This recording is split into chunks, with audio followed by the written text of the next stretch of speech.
Oke, bismillahirrahmanirrahim. Alhamdulillah, rabbil alamin.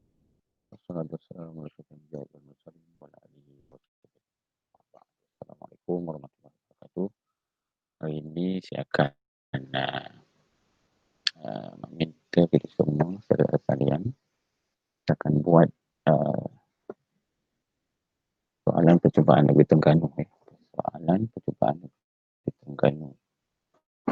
Baik, kita dah buat separuh itu. Uh,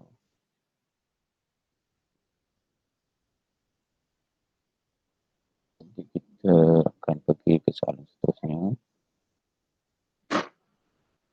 Okey, ini dah. Ini pun sudah. Okey, hari ini kita akan terus saja pergi ke uh, okey, bahagian B. Jadi soalan bahagian B, soalan bahagian B kertas 60 markah. Ini kita jawab 3 soalan saja. So markahnya banyak. Soalan nombor 1 dan 2, mana-mana satu, mana wajib jawab soalan nombor 1 dan 2, dan pada 2 dan 3 itu pilihan. Baik, 1, perbuatan kurafat. Perbuatan kurafat adalah dari Islam. Apakah masuk kurafat? Dan yang kedua, contoh kurafat beserta kesannya jika diamalkan dalam masyarakat. Ini soalan. So, jawapannya, kita tengok skema jawapan lah. Jadi kalau soalan begitu, bagaimana cara kita menjawab? Cara kita menjawabnya.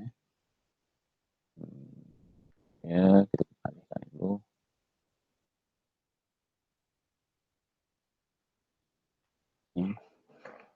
Kemudian kita sikit.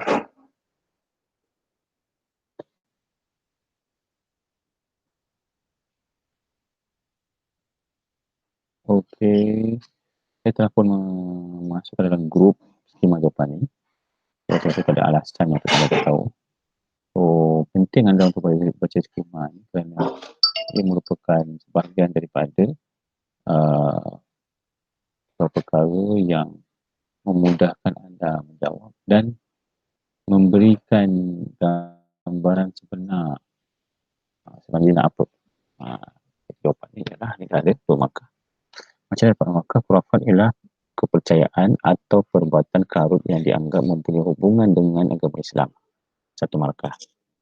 Tambah lagi sedangkan pada hakikatnya bertentangan dengan konsep dan syariat Islam. 1 markah. Dapat 2 markah. 1, dia dianggap ada kaitan dengan Islam. Pada hakikatnya dia tidak kena mengena dengan Islam. Itu yang khurafat. 2 contoh perbuatan khurafat dan kesannya. Soalan tu. Jadi 2 isi, kali 2 markah, 4 markah. Contoh dan kesan, 1 markah, 1 markah. Total 6 markah. Contoh, 2 contoh khurafat. Banyaklah sebenarnya kita. 1 mempunyai azimat, kedua mempunyai binatang seperti burung yang membawa tuah dan membawa sial, membuang ancak, menguji kuburan untuk mendapatkan keramat. Itu contoh khurafat. Dan kesannya menyebabkan syirik dan terbatal imannya, membazir masa, tenaga, harta, membuat pekerjaan sia-sia, menyekat akal berfikir secara logik dan sistematik, dan masyarakat menjadi mundur kerana terpengaruh dengan khayalan yang sia-sia. Itu 1B.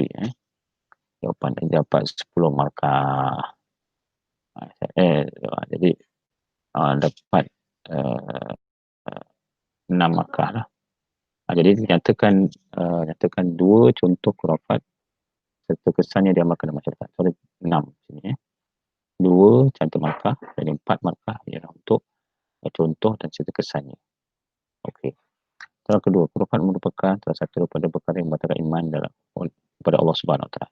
Nyatakan 2 contoh kufur hakikat dan terangkan 2 faktor yang menyebabkan berlakunya kekufuran. Jadi kufur hakikat, kufur nikmat. Kan? B ada 6 markah di situ. Kita tengok skema dia. B. Kufur hakikat ialah tidak mengakui balasan akhirat. Berapa besar utama yang tak percaya. Menolak hukum yang terdapat dalam Al-Quran. Menyatakan solat fardu merugikan masa. Seterusnya menyebabkan puasa, menyatakan puasa Ramadan, melemahkan ekonomi. Ini adalah kufur hakikat. Dua faktor yang menyebabkan berlakunya kufur hakikat ialah pertama, iaitu pegangan agama yang lemah. Fakta pertama. Fakta yang kedua ialah terpengaruh dengan hawa nafsu. Fakta yang ketiga, huraiannya ialah dengan melakukan perkara yang dengan melakukan perkara yang membatalkan iman. Ini dia punya huraian dia lah. Kesempitan hidup untuk memenuhi keperluan harian. Terpengaruh dengan pujukan dan kesenangan dunia menyebabkan mereka menolak ajaran Islam. Ini merupakan dua faktor penyebab berlakunya kekufuran. Kekufuran.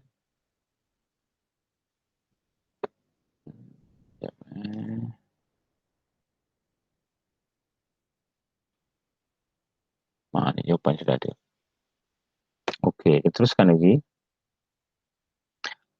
Dalam mazhab Ahlussunnah wal Jamaah, ada kumpulan berpegang teguh dengan Al-Quran dan Sunnah. Penukaran dibawa oleh para sahabat serta bertangan kepada bid'ah. Nyatakan dua nama lain ini. Okey. Kemudian nyatakan pula dua kepentingan pegangan akidah Ahlussunnah wal Jamaah yang ketiga huraikan tindakan yang boleh anda lakukan untuk memelihara akidah dalam menjalani kehidupan di dunia agar tidak terpengaruh dengan ada sesat. Ini adalah soalan wajib bagi anda. A, B, C. Betul ada. Betul ada 20 markah di sini. Soalan senang. Jadi bahagian C ni, satu C jawapannya ialah kita tengok. Namakan lain beraswaja. Aswaja ni lah Ahlussunnah wal Jamaah. Ahlul Sunnah, Ahlul Jamaah, Al-Salaf Salih dan Al-Hadis. Ini nama sekali daripada nama kita lah. Ahlussunnah Jamaah ni nama sekali daripada dia ialah Al-Sunnah, Al-Jamaah, Ahli Salaf Salaf Salih dan juga Ahlul Hadis. Yang kedua, kepentingan berpegang dengan aswaja. Akidah Ahlussunnah wal Jamaah. Ahlussunnah wal Jamaah kepentingannya pertama ialah dapat membersihkan akidah daripada sebarang kekeliruan dan kesesatan. Yang kedua, asas kepada penerimaan satu amalan. Yang ketiga, hidup dari Allah Subhanahu Wa Taala. Itu adalah kepentingan dapat pilih salah satu. Sebab dia dua markah, mana pilih salah satu je. Dua lah. Saya bacakan tiga. Sebenarnya dua. Saya boleh terima jawapan lain. Itu juga aswaja di atas. Yang ketiga, soalan hebat. Tidakkan cara untuk melihat akidah. Apakah cara untuk melihat akidah? Pertama ialah nyatakan fakta sahaja. Apa satu fakta? Kemudian nyatakan fakta berserta huraian yang jelas. Dapat dua markah. Kemudian nyatakan fakta berserta huraian yang jelas dan lengkap. Dari sepuluh hujah-hujah dalil dan peribahasa. Dapat 3 markah. Menyatakan fakta berserta huraian yang jelas, fakta yang jelas dan serta disokong oleh hujah dan mantap dan benar dan tidak, dan ada kesimpulan atau rumusan yang dan diolah dengan menarik, dapat 4 markah. Itu dia kebat 4 markah. Cara-cara dia, deskripsi yang perlu anda ikuti. Jadi fakta ada dengan huraian yang jelas, dengan contoh yang jelas, dengan disokong oleh dalil-dalil dan diolah dengan begitu cantik, dapat 4 markah. Okey, kita ambil contoh kat bawah. Tangan ialah mempelajari asas akidah berdasarkan kitab Al-Sunnah wal Jamaah yang muktabar. Dan belajar daripada golongan yang diiktiraf keilmuannya dalam bidang akidah. Kemudian kita berdoa kepada Allah Ta'ala agar kita contohnya kita doa kepada Allah SWT dan memohon kepada Allah SWT dan menjauhkan diri daripada perkara yang boleh mengamalkan yang sesat. Sunnah cadangan atau tempat makan. Jadi dia punya prinsip dia pertama menyatakan fakta atau fakta itu diberi yang jelas dan penguraian itu ada dan sokong oleh dalil, hujah dengan dalil dan juga peribahasa dan sebagainya. Jadi keempat, mesti semua itu diolah dengan menarik, baru dapat 4 markah penuh. Okey, kita teruskan lagi soalan seterusnya ialah soalan nombor 2, soalan nombor 2 ya, soalan nombor 2 berkaitan dengan jual beli. Jual beli dalam Islam ada satu muamalat yang diharuskan. Apakah pengertian jual beli? Apa pengertian jual beli? Dua markah. Nyatakan dua isyarat barang yang sah dijual beli. Dua markah. Sabda Rasulullah SAW 90 daripada punca rezeki ada daripada perniagaan.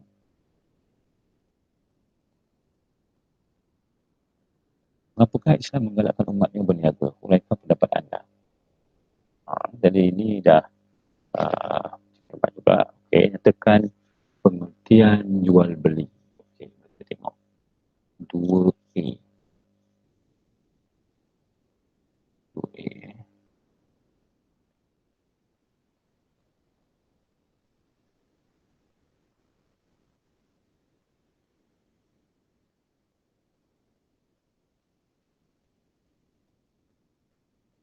Okey. Pengertian jual beli pertama ialah menukar barangan dengan barangan dalam satu markah dan bercara tertentu dapat dua markah. Tukar satu barang dengan barangan dengan cara tertentu. Itu juga dapat dua markah. Dua syarat dan jual beli. Tak perlu pilih dua tadi, perlu banyak-banyak yang ada sini. Ada bersih, suci, faedah. Barang itu jadi sah. Syarat barang berfaedah untuk penjual dan wakilnya boleh diserahkan kepada pembeli pada akal. Sebagai tertangguh dikta jenis dan kadar dan sifatnya. Itu adalah dua syarat barang itu laku dijual. Jenis sifat dan kadar. Dan soalan keempat tadi nyatakan dalam Islam mengapakah Islam menggalakkan umatnya berniaga, bayan. Satu, mencari fakta. Fakta mesti dihuraikan dapat dua markah. Fakta yang terhurai tadi disokong oleh dalil dan juga peribahasa atau hujah dapat tiga markah. Kemudian kesemua itu diolah dengan baik dan cantik dapat empat markah. Cadangannya membantu online mendapatkan peluang menjadi umat Islam berusaha mencari rezeki yang halal, mengembangkan ekonomi Islam, memberi peluang pekerjaan. Itu isi kandungan dia, mulai sambungkan menjadi empat markah. Okey. 2B. Saham. 2B ialah saham yang juga merupakan muamalat yang dibenarkan oleh Islam. Apakah yang masuk dengan saham? Nyatakan dua sumber modal dalam sebuah syarikat. Nyatakan yang masuk. Apakah yang masuk dengan Islam dari saham? 2B. 2B saham ialah sejenis perbetan dikeluarkan oleh syarikat sebagai alat pemilikan. Mana dibagi kita jadi sebahagian daripada syarikat sempurna sebagai pembeli saham. Kedua, dua sumber modal Islam. Pengamal Islam dan ada pinjaman kadar tertentu daripada keuntungan syarikat.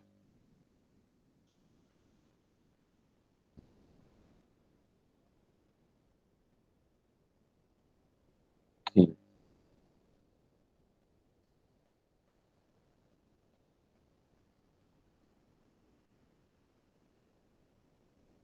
Poligami tidak mengikuti peraturan syarak dan menunda pembukaan Allah Subhanahu Wa Taala. Apakah yang masuk dengan aliran poligami? Nyatakan dua hikmah Islam mengenai poligami. Nyatakan dua perbezaan antara fasah dan talak. Sebab nak kahwin Okey. Jawapannya poligami menyediakan maksud hadir yang menyediakan nafas lahir, markah, makan minum, pakaian dan giliran bermalam. Satu markah dapat dua. Dua hikmah Islam mensyariatkan poligami menyambung keturunan, membela anak yatim dan wanita. Jadi kalau nak kahwin poligami itu kan cari anak yatim lah ataupun orang perempuan yang dalam keadaan susah. Kahwin dia untuk tolong dia. Bukan kahwin dengan anak kaya. Mengelakkan daripada maksiat, mendapatkan kehidupan yang kebahagiaan di akhirat, mengatasi masalah bilangan wanita yang boleh lelaki. Tapi faktor kelima tu tak payah tulis lah, walaupun dia tulis kat sini. Hakikatnya dalam kajian dibuat bahawa sekarang ni lelaki masih ramai daripada perempuan. Jadi usulkan di F5 tu jangan jadikan sebagai jawapan anda lah. seterusnya ialah dua perbezaan antara dan pasal. Kita buat kotak macam ni. Kita boleh jawab secara essay pun boleh, kalau tanpa kotak tak ada masalah. Dan hak anak, hak suami, pasal hak isteri. Kemudian dirujuk oleh dengan indah, dan dirujuk kecuali dengan akad yang baru. Kalau dah tertangkap pasal kuasa suami, pasal kuasa suami. Sebab gugur tanpa sebab, gugur dengan sebab. Bilangan ada bilangan talak, tiada bilangan talak. Untuk pasal.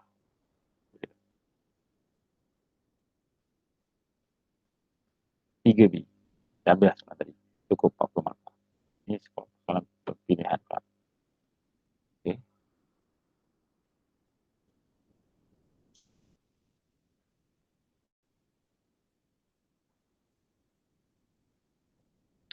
Tidak jelaskan sebab terhentinya puasan Islam semasa pemerintahan Sayyidina Ali Abi Talib radhiyallahu anhu.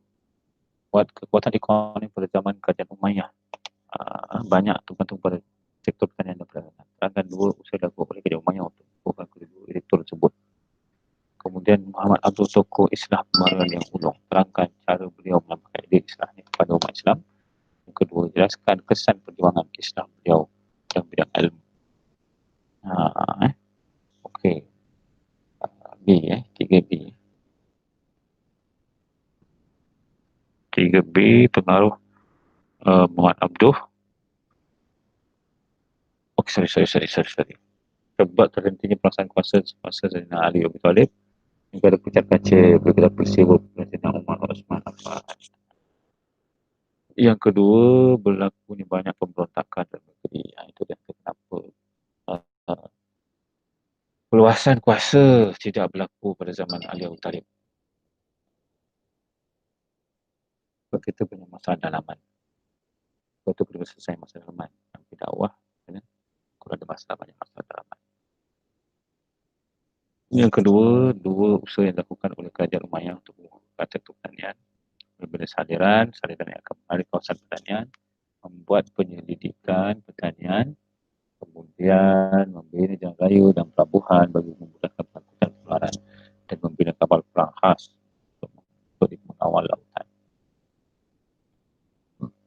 Okey, itu adalah nombor 2. Kemudian nombor 3, B. Muhammad Abduh. Edit islah dia. Proses pengajaran, itu dengan fakta dia, seperti di Masjidil Haram, Sultan yang Beirut, Al-Azhar mengadakan pengajaran masjid-masjid. Itu ada proses pengajaran. Kemudian melalui media massa, saya majalah Al-Urwatul Wusta, Akhbar, Al-Waqa wal Misyan fil Ahram, dan menggunakan media berbagai.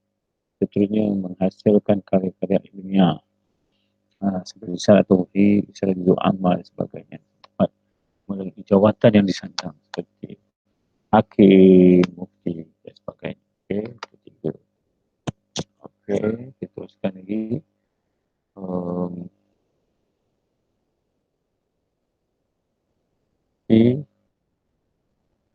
Nyatakan dua panduan berpakaian.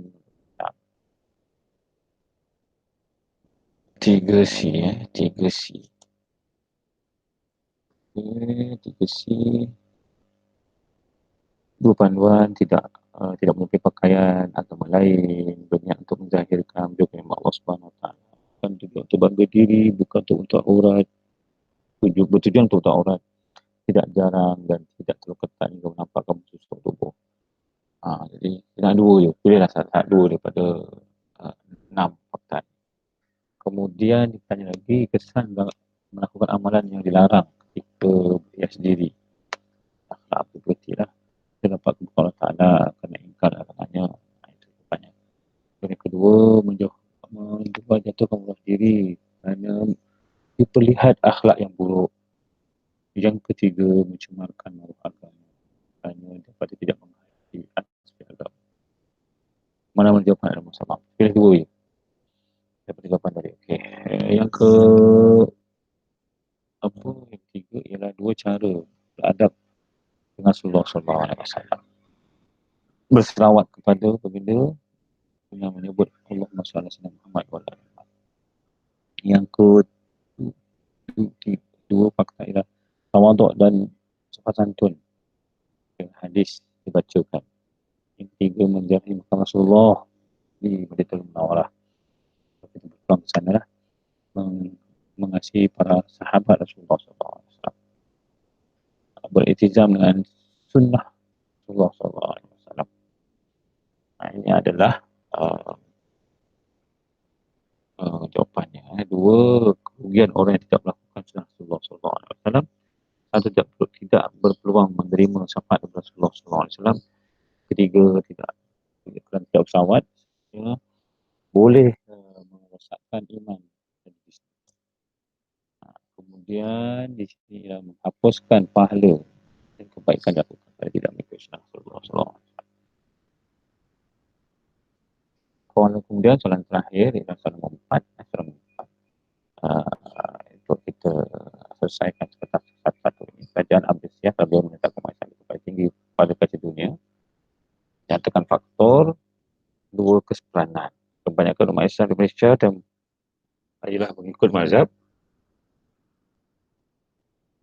Syafi'i. Terangkan keistimewaan Imam Syafi'i, jelaskan sebagai beliau apakah maksud al-amr bil ma'ruf. Nyatakan dua adab al-amr bil ma'ruf dan munkar, nyatakan sedekah, terangkan hikmah sedekah. Okey, jawapannya ialah ya.